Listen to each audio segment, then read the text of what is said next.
एक गांव में एक गरीब परिवार अपने बच्चों के साथ रहता था। वो गरीब परिवार इतना ज़्यादा गरीब था कि कई बार उनके पास खाने के लिए भी कुछ नहीं होता था। अब एक बार कुछ ऐसा हुआ कि उन बच्चों की माँ इतनी ज़्यादा बीमार हो गई कि उनके पास अपनी माँ की दवाई लाने तक के भी पैसे नहीं थे और हर एक डॉक्टर ने पैसे ना होने के कारण उनका मुफ्त में इलाज करने से भी मना कर दिया था। अब अपनी पत्नी की इस तरीके की हालत को देखकर वो पति बहुत ही ज्यादा निराश हो गया और भगवान से कहने लगा, भगवान अब सब आप ही के भरोसे है।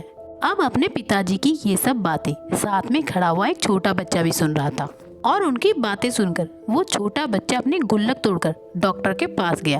अब डॉक्टर ने पूछा, बेटा तुम्हें क्या चाहिए? बच्चे ने मासूमियत से कहा, डॉक्टर साहब मेरी माँ बहुत बीमार है। पिताजी कह रहे थे कि अब तो बस भगवान का चमत्कार ही उन्हें बचा सकता है। मुझे अपनी माँ के लिए वही चमत्कार खरीदना है। ये रहे मेरे सारे पैसे। उस छोटे से बच्चे की इतनी बड़ी बातें सुनकर उस डॉक्टर की आंखों में आंसू आ गए। उन्होंने बच्चे के सिर पर हाथ फेरा और कहा, बेटा तुम्हारा प्यार और विश्वास ही वो चमत्कार है। चलो मैं तुम्हारी माँ का इलाज करूँगा। अब डॉक्टर ने मुफ्त में ही उसकी माँ का इलाज करना शुरू किया और माँ बहुत जल्दी ठीक होने लगी, जिसे देखकर वो पूरा परिवार भगवान का शुक्रिया अदा करने लगा। और अब उस बच्चे को समझ आया कि भगवान खुद धरती पर चलकर नहीं आते हैं, बल्कि वो किसी न किसी रूप में जैसे डॉक्टर, दोस्त या अजनबी बनकर हमारी मदद करने पहुँच जाते हैं। चमत्कार और कुछ नहीं, बस कठिन समय में अटूट विश्वास का फल है।